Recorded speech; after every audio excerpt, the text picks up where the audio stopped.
Ji good morning to all of. आज हम RT act 2009 और आरटी एक्ट 2011 के बीच में कंपैरिजन करके देखेंगे कि नियम और धारा में क्या अंतर है।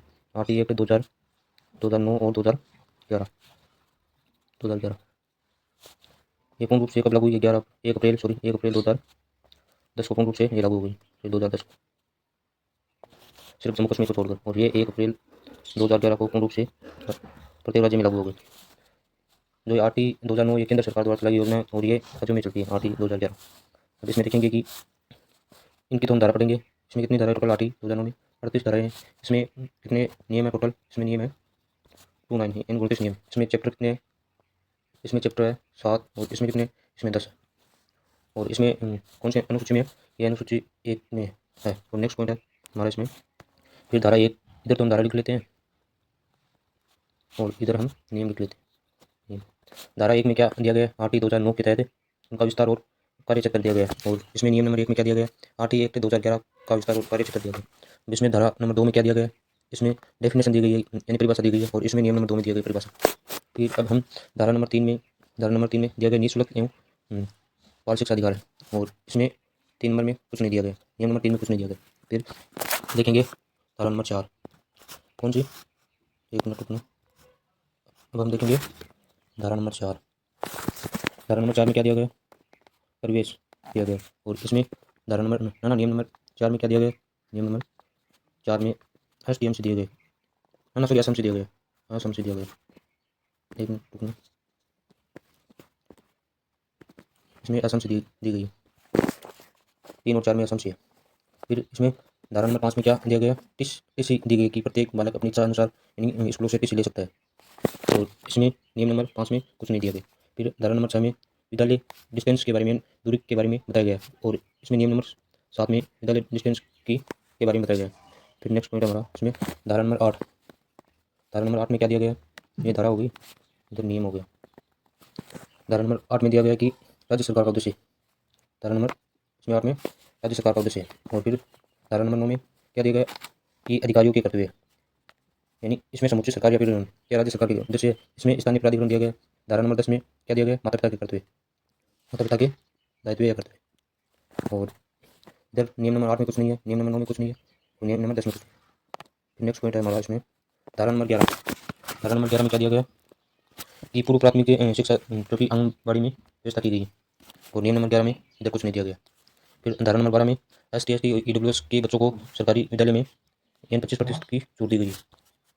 तो इधर नियम नंबर 10 में ये 25% आरक्षण वाला दिया गया। फिर धारा नंबर 13 में 30 के बारे में दिया गया। धारा नंबर 13 के अंदर क्या 30 के बारे में दिया गया। और इधर नियम नंबर 13 में कुछ नहीं है। फिर धारा नंबर 14 के अंदर क्या? प्रवेश का आधार, क्या है? प्रवेश का आधार। और इधर कुछ नहीं दिया गया। नेक्स्ट पॉइंट है धारा नंबर 15। धारा नंबर 15 में प्रवेश से इनकार नहीं कर सकती कोई भी सरकारी विद्यालय। धारा नंबर 15 में ये दिया गया। और नियम नंबर इसमें जो कि प्रवेश इनकार नहीं कर सकते कोई भी जो भी सरकारी संस्था है। और इधर कौन से नियम में कहा गया? इधर 13 नंबर नियम में कहा गया। और फिर धारा नंबर 16 के अंदर क्या है? ये धारा नंबर 16 6 से 14 वर्ष के बच्चों को फेल नहीं कर सकते, इसमें ये दिया गया धारा नंबर 16 के अंदर। फिर धारा नंबर 17 के अंदर खतरे यानी बालकों को शारीरिक और मानसिक दंड नहीं दिया जाएगा। फिर है धारा नंबर 18 के अंदर क्या दिया गया? 18 के अंदर दिया गया विद्यालयों की मान्यता, यानी कि कोई भी जो निजी संस्थान विद्यालय है या फिर सरकारी संस्थान विद्यालय उनकी मान्यता होनी चाहिए।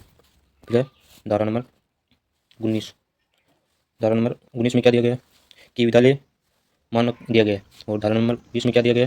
धारा नंबर 20 में कि संशोधन यानी संशोधन करने का अधिकार केंद्र सरकार की शक्ति दी गई। धारा नंबर 21 में क्या दिया गया?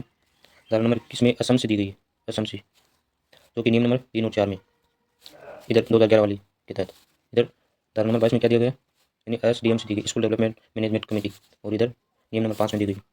तो नेक्स्ट पॉइंट हमारा इसमें धारा नंबर 23 में क्या अर्हता है किसकी? शिक्षकों की। जैसे हम टीचर बनने के लिए हम रीट वाला एग्जाम देते हैं, उसी तरह धारा नंबर 23 में अर्हता है शिक्षकों की। फिर 2011 वाली धारा 2011 वाले एक्ट के तहत नियम नंबर 20 में अर्हता दी गई है शिक्षकों को। फिर धारा नंबर 24 में यानी शिक्षकों की चॉइस यानी कर्तव्य है। धारा नंबर 24 में शिक्षकों की कर्तव्य है। फिर धारा नंबर 25 के अंदर क्या दिया गया? छात्र शिक्षक अनुपात, यानी कि इसमें 1 से 5वीं कक्षा के लिए 30:1 होगा और 1 से 8वीं कक्षा के लिए 35:1 होगा, यानी कि 30 लड़कों पर 1 शिक्षक होगा। और इधर 1 से 8वीं कक्षा के लिए 35 छात्रों पर 1 शिक्षक होगा। फिर नेक्स्ट पॉइंट हमारा धारा नंबर 26। धारा नंबर 26। धारा नंबर 26 में क्या दिया गया है? शिक्षकों की रिक्तियों की क्या जो भी सरकारी विद्यालयों में शिक्षकों के पद रिक्त है उनको भरना। ये धारा नंबर 26 में। 27 में है शिक्षकों को सताया नहीं जाएगा, मतलब कि गैर सार्वजनिक कार्य शिक्षकों को नहीं दिया जाएगा इसमें। धारा नंबर 28 में क्या है? 28 में कोई भी जो मान सरकारी अध्यापक है वो प्राइवेट ट्यूशन या फिर प्राइवेट कोचिंग नहीं खोल सकता। फिर धारा नंबर 29 में क्या दिया गया है? धारा नंबर 29 में सिलेबस यानी पाठ्यक्रम। और धारा नंबर 30 है बोर्ड की परीक्षा। धारा नंबर 30 में बोर्ड की परीक्षा। तो चलो दोस्तों, बस ये इसमें RT 2009 और 2011 का हम कंपेरिजन करके इसमें देख लिया है। तो आपको इसमें कोई डाउट हो तो कमेंट करके बता देना और ज़्यादा से ज़्यादा क्लास को लाइक और शेयर कर देना। Thank you to all of you.